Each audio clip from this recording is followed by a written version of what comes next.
एक गरीब आदमी बद्दू रात के वक्त वो कहीं बेचारा सुबह से चला था, मदीने पहुंचते उसे रात हो गई।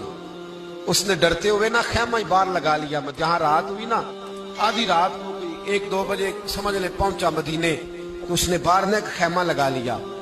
बीवी उसकी उम्मीद से थी, बच्चे की विलादत का वक्त करीब आ गया, बीमार हो गई, उसने खैमा लगाया। बीवी अंदर है, हजरत उमर फारूक गश्त पे थे रात को, साथ एक गुलाम था। हजरत उमर फारूक रज़ी अल्लाह ताला अन्हु कहने लगे वो आग जल रही है थोड़ी सी, पता करो कौन है।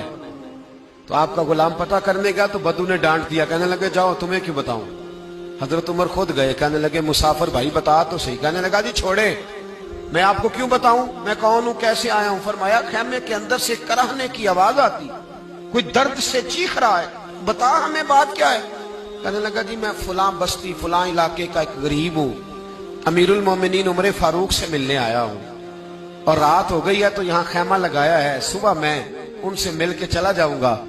तो रात को तकलीफ देना पसंद नहीं किया, तो मेरी बीवी उम्मीद से थी, अब बच्चे की विलादत का वक्त करीब है, पास कोई नहीं। हजरत उमर कहने लगे तू ठहर, मैं अभी आया। चेहरे पे नकाब है, उसे बताया नहीं मैं ही अमीरुल मोमिनीन। उमर दौड़े गए, अपनी जौजा से कहने लगे अगर तुझे बहुत बड़ा अजर मिल रहा हो तो हासिल करेगी। क्या करूंगी। तो कहने लगे चल फिर मेरे साथ, बहुत बड़ा अजर है। एक दोस्त के यहाँ विलादत का वक्त है, जरूरत की चीजें साथ ले लो। उस औरत ने थोड़े दाने ले लिए, घी ले लिया। हजरत उमर से कहने लगी लकड़ियां इकट्ठी कर ले। अमीरुल मोमिनीन, काउंसलर की बात नहीं बता रहा आपको, मैं आपको एमपीए की बात नहीं बता रहा, एमएनए की बात नहीं बता रहा, जो 10 गांव को मिला के चेयरमैन बना उसकी बात नहीं बता रहा, उसकी बात बता रहा हूं जो 22 लाख मुरब्बा मील का हुक्मरान है। उसकी बात बता रहा हूं जो गली से गुजरे तो शैतान रास्ता ही बदल जाता है। उसकी बात बता रहा हूं जिसके बारे में मेरे मुस्तफा करीम सल्लल्लाहु ताला अलैहि वसल्लम ने फरमाया मेरा उम्र तो वो है कि 950 साल हजरत जिब्रील भी इसकी शान बयान करे तो अजमत खत्म नहीं होती। इतना बड़ा शख्स। हजरत उमर ने लकड़ियां इकट्ठी की, ईंटों का रोड़े लेके चूल्हा बनाया, पहुंच गए।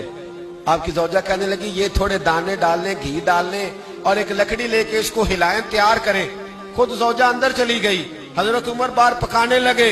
वो बद्दू कहता है मैं इस तरह का उनके साथ बिहेव करने लगा जैसे वो किसी चौकीदार के साथ नहीं करता। मैंने समझा ये उमर ने चौकीदार रखे आने जाने वाले मेहमानों का। मैं कभी पानी का प्याला मांगता, कभी कोई बात, उमर दौड़े जाते, कभी पानी लाते। ओ मुसलमानों, ओ मेरे रसूल के गुलाम अजीजो, हजरत उमर फारूक। वो गुलाम कहता है मैं उमर से कहता, मैं कहता गुलाम पानी ला, तो उमर दौड़ के पानी लाते। मैं कहता तुझे घी पकाना भी आता है, पहले भी कभी पकाए। तो उमर फरमाते कोशिश तो कर रहा हूं। मैं कहता पहले भी कभी तेरी बीवी ने ये काम किया है। तो हजरत उमर कहने लगे मुझे याद नहीं, पूछ के बताऊंगा। कहते हैं क्या रंग था, क्या अंदाज था, क्या मुस्तफा की तरबियत थी, क्या अंदाज हुजूर ने सिखाए गुलामों को। ये किस तरह का अमीर है कि ये हंडिया पका रहा है, फूंके मार रहा है एक गरीब के लिए, देहाती के लिए जिसे जानते भी नहीं। अंदर उस शख्स की बीवी के यहाँ बेटा पैदा हुआ तो हजरत उमर की बीवी अंदर से बोल के कहने लगी अमीरुल मोमिनीन मुबारक हो, आपके दोस्त के यहाँ बेटा पैदा हुआ है। जब कहा ना अमीरुल मोमिनीन मुबारक हो, तो वो शख्स कहता है मेरे हाथ कांपने लगे और मैं इस तरह दौड़ा कि मेरी पगड़ी गिर गई। मैं दौड़ा तो उमर ने बुलाया, कहा किधर जाते हो। कहने लगा आप अमीरुल मोमिनीन हैं, आप अमीरुल मोमिनीन, आप उमर हैं। कैसर और किसरा जिसके नाम से कांपे आप वो हैं, जिसे मुस्तफा ने दुआ मांग के अल्लाह से मांगा वो वाले उमर है आप, जिसके लिए अलीउल मुर्तजा फरमाते मैं रोज दुआ करता हूं वो वाले उमर है, जिसके बारे में अबू बकर सिद्दीक ने फरमाया था कि मैं अल्लाह से कहूंगा मौला जो तेरे महबूब की उम्मत के हक में सबसे बेहतर था मैं उसे खलीफा बना के, वो वाले उमर है।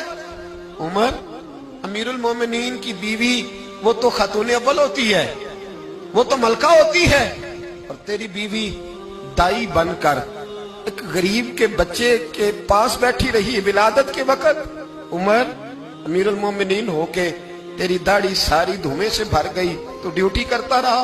तो सैयदना उमर रो पड़े और उस बद्दू को सीने से लगा के कहने लगे तुझे पता नहीं तू कहां आया है, اس شہر کا پتہ ہے؟ اس نے کہا حضور کہاں ہے؟ فرمایا یہ میرے نبی کا مدینہ ہے، یہ مصطفیٰ کا مدینہ ہے، یہاں امیروں کا استقبال نہیں ہوتا، یہاں غریبوں کے استقبال ہوتے۔